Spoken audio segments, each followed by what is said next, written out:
안녕하세요. 넷듀럴몽입니다. 오늘은 중고생 친구들에게 얘기해줄 만한 독서 수업 영상을 준비해봤습니다. 여러분은 책 좋아하시나요? 선생님은 솔직히 말하면 어릴 땐 긴 글을 읽기 힘들어하는 학생이었어요. 선생님은 영화관에서 영화를 봐야 하는 시절이 있었는데요. 처음 영화관에서 본 영화가 해리포터였어요. 그때 저는 책을 보고 가지 않은 상태에서 보고 나온 뒤에 너무 재밌게 보고 나오는데 옆에 같이 보고 나온 친구가 책이 더 재밌네? 하는 거예요. 그땐 그게 무슨 말도 안 되는 소리야 라고 생각하고 말았는데 독서의 즐거움과 호기심의 충만함을 느끼게 된 지금은 그게 무슨 말인지 알게 되었답니다. 영상을 더 쉽게 접하고 즐길 수 있는 요즘은 학생들도 저에게 선생님, 스마트폰엔 이렇게 재밌고 유익한 영상들이 많잖아요. 그런데 왜 책을 봐야 하나요? 라는 질문을 하기도 합니다. 이번 영상에선 독서가 우리 삶에 미치는 영향과 독서 습관 형성에 대해 구체적으로 이야기 나눠보려고 합니다. 우선은 우리의 뇌에 대한 이야기를 하려고 하는데요. 여기 우리 뇌의 영역별로 각각 하는 일이 다르다는 것 알고 있나요?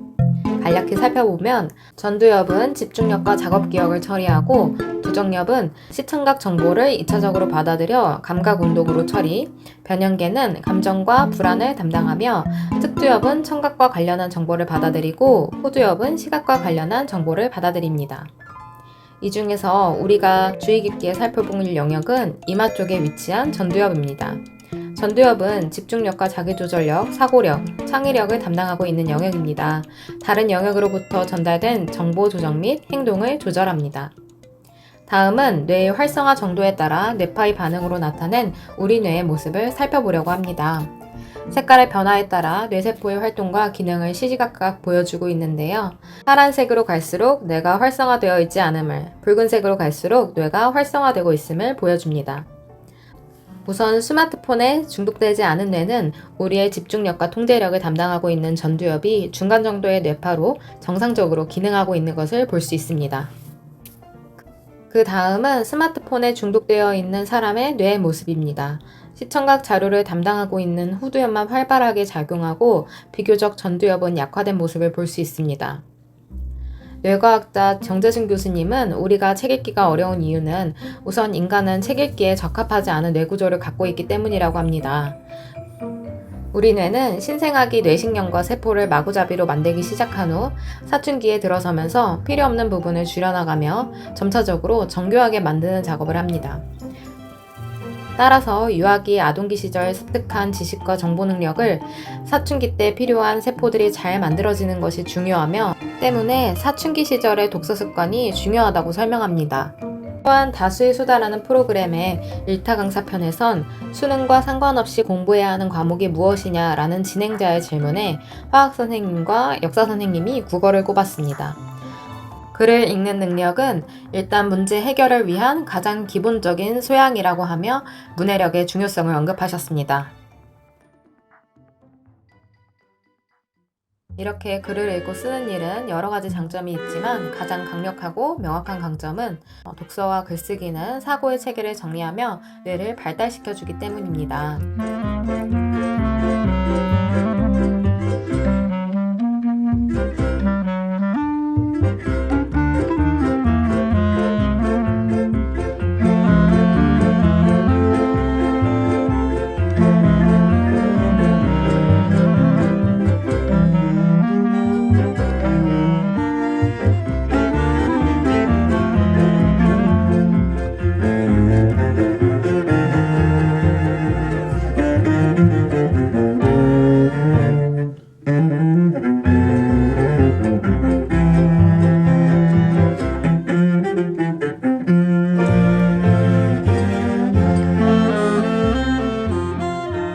그렇다고 이제 와서 우리가 스마트폰을 다 끊고 살 순 없는 일이겠죠?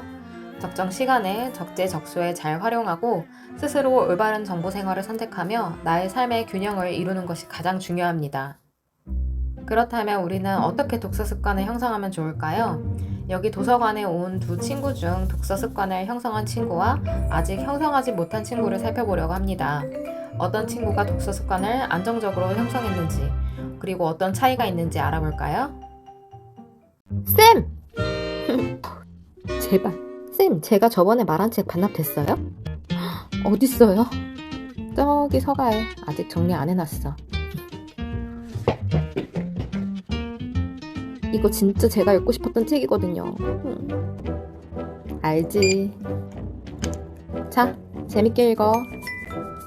저번처럼 수업 시간에 읽다 걸리면 진짜 대출 정지야. 아, 이번엔 진짜 쉬는 시간에만 읽을게요. 또 올게요. 안녕하세요. 어서와. 쌤, 책 좀 어딨는지 알려주실 수 있어요?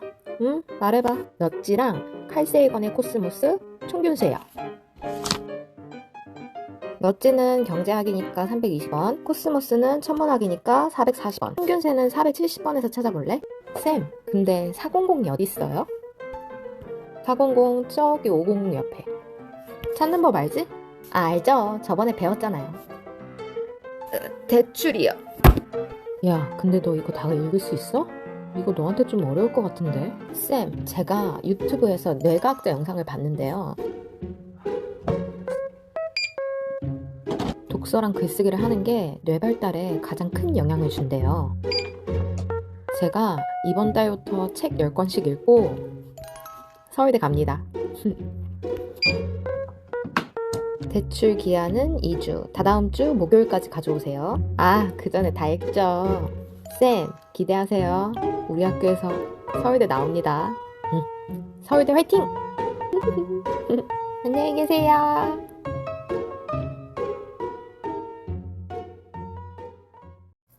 독서 습관을 안정적으로 형성한 친구와 그렇지 못한 친구는 누구일까요? 독서 습관을 안정적으로 형성한 친구는 그렇지 못한 친구와 어떤 점이 다를까요? 독서 습관을 이미 형성한 친구는 자신이 어떤 책을 좋아하는지, 자신의 지적 수준은 어느 정도인지 좀 더 명확하게 알고 있습니다. 이것은 메타인지와 관련한 이야기인데요.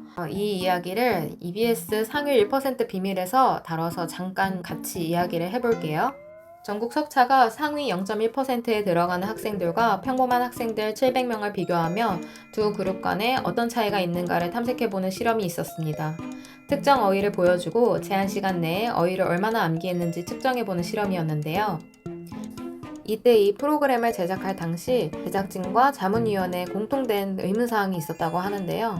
여러모로 조사를 해봤는데 0.1%에 속한 학생들이 제한 시간 내에 더 많은 어휘를 암기한 것도 아니고 IQ가 크게 높은 것도 아니고 부모의 경제력, 학력에도 별반 다를 것이 없었다고 합니다. 그렇다면 도대체 무엇이 이들의 학업 성적에 차이를 만들어낸 걸까요? 바로 자신이 얼마나 이 단어를 암기했는지 정확하게 알고 있었다고 합니다.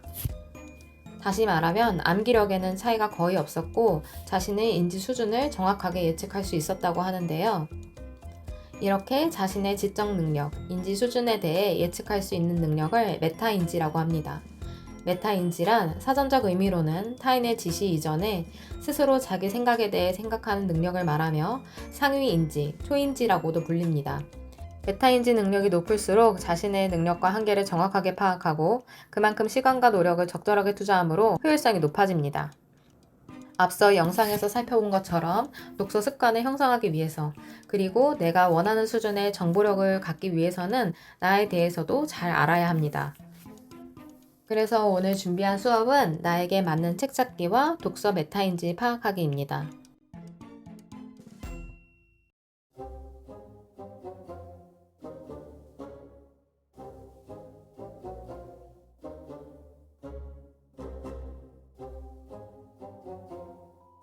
먼저 선생님이 나눠주신 한국 10진 분류표를 보고 활동지를 작성합니다. 10진 분류표를 보고 내가 관심 있는 학문의 분류와 아닌 분류를 체크하며 적고 해당 분야에 왜 관심이 있는지, 왜 관심이 없는지 이유도 함께 적어봅니다.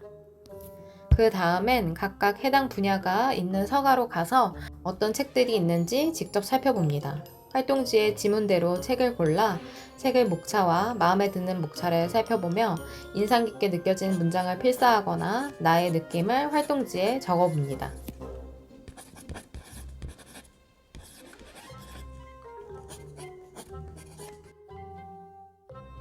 그리고 마지막으로는 활동지 가장 하단에 적혀져 있는 나의 독서 메타인지도 체크해 봅니다.